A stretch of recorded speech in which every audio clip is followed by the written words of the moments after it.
Spring is a crucial period in strawberry cultivation. Right now, the plant is coming out of the dormancy phase and entering intensive growth. Everything we do during this period directly affects the size of the fruit, the number of flowers, and resistance to disease. If we skip spring work, we will have small fruit later, more rot and lower yield. That is why it is important to know the order and method of carrying out all measures. First is removing damaged leaves and pruning. As soon as the severe frost passes and the soil begins to warm up, it is time for the first thorough cleaning of the plantings. During the winter, strawberries often have dry and fallen leaves, spotted leaves, frost damage, and remains of old mulch or weeds. All of this should be removed. Pruning is done with sharp scissors. All old, yellowed, and diseased leaves are removed, but care is taken not to damage the central bud, the heart of the plant. The cut is made a few centimeters above the base of the leaf. And you should never pull leaves by hand because the roots can be then damaged. This step reduces the presence of overwintering diseases, improves air circulation, encourages the growth of new, healthy leaves, allows the soil to warm up faster. All removed plant material should be removed from the garden also. With lush varieties and more intensive feeding, strawberries develop more shoots. As a result, the density of one plant can be too high, so thinning out the shoots is necessary.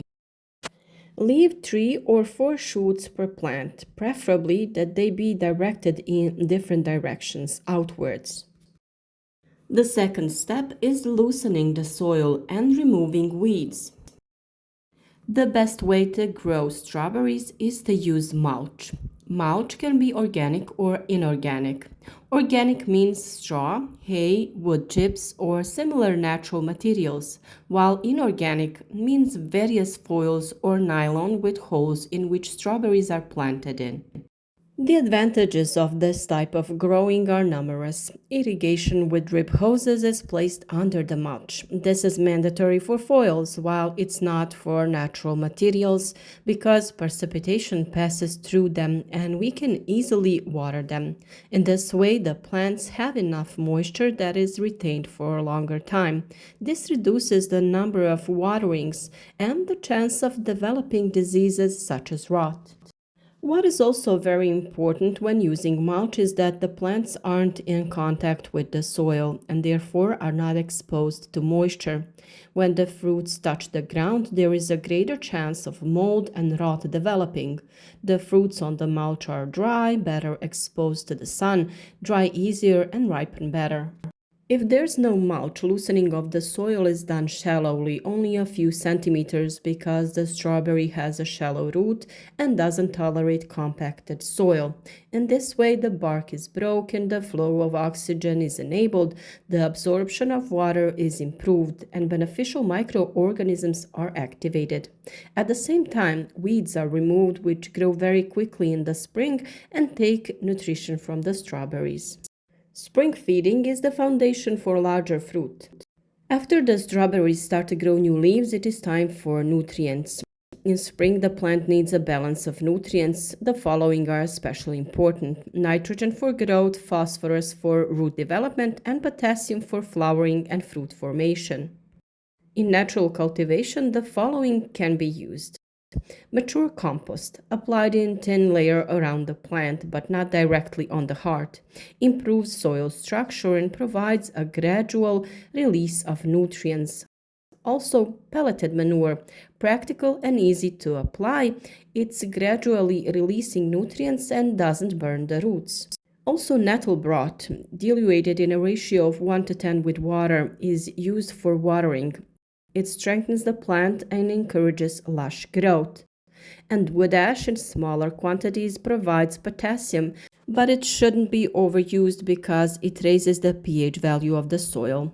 It is important not to overdo it with nitrogen also, because too much leaf mass means weaker flowering, a greater risk of diseases.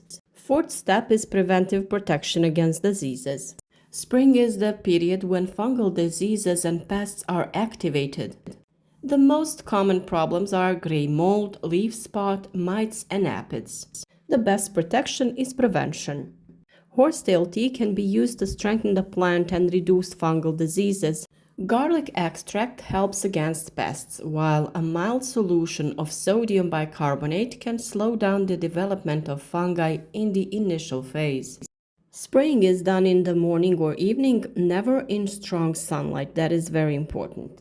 Fifth step is watering. Strawberries like even moisture, but they don't tolerate waterlogging. In the spring, it is important to water moderately, don't wet the leaves, maintain constant but not excessive humidity. A drip system is ideal because it reduces the risk of diseases. The sixth step is applying mulch. When the soil warms up enough, a new layer of straw or other organic material is applied. Mulch can also be inorganic. It is applied before planting. Mulch prevents weed growth, retains moisture, prevents fruit from coming into contact with the soil, reduces rot. It is applied before the start of intensive flowering. The seventh step is covering rows for early ripening. If we want an earlier harvest, the rows can be covered with agril foil, agrotextile, or nylon in the form of low tunnels. This is done at the end of winter or very early in the spring, as soon as the danger of severe frost has passed and the plants begin to grow. Covering has several advantages: accelerates soil warming, protects against late spring frosts, accelerates flowering, enables earlier fruit ripening. It is important to ventilate during warm days to prevent overheating and disease development. When temperatures become stable and the danger of frost has passed, the cover is removed or left only overnight. For PVC foil, it is necessary to prepare a structure to which the foil can be attached. Low tunnels are most often used when the foil can be easily raised or lowered as needed. No structure is even required for the use of agril canvas. In this case, plants are simply covered with this thin material, thus protecting them from frost. Strawberries sometimes have damaged fruit during ripening, rot in parts, or fail to bear fruit at all. Moisture is the reason why rot occurs. High humidity can also damage healthy plants during the growing season. With healthy and vital plants, problems or damage are less pronounced, but with weakened and malnourished ones, the problem usually arises even under normal conditions. The cause of rot is most often a fungal disease, Botrytis fusarium, that occurs on fruits in the pre-ripening phase or when the fruits are fully ripe. It appears in the form of gray areas on the fruit that often starts from the lower part of the fruit and spread towards the stalk, or brown and dark spots or areas that resemble rotten parts of the fruit and which develop inside the fruit and near the stalk. And sometimes the very change in the shade of the color of the fruit shows that it is the beginning of the development of rot. Choose varieties that have proven to be resistant to fruit rot, fruits of smaller size, or old varieties from own seeds adapted to the conditions in your own garden. Plant plants on soil rich in calcium, which contributes to the strengthening of the skin and tissue in general on your plants, as a result of which the plants become more resistant. What is also important is proper spacing. The distance between the plants should be slightly larger. Namely, more air, ventilation, and sunshine are provided by making good space around your plants. When growing strawberries, it is best to use natural preparations because everything you spray on them remains in the fruit and we directly ingest it into our body.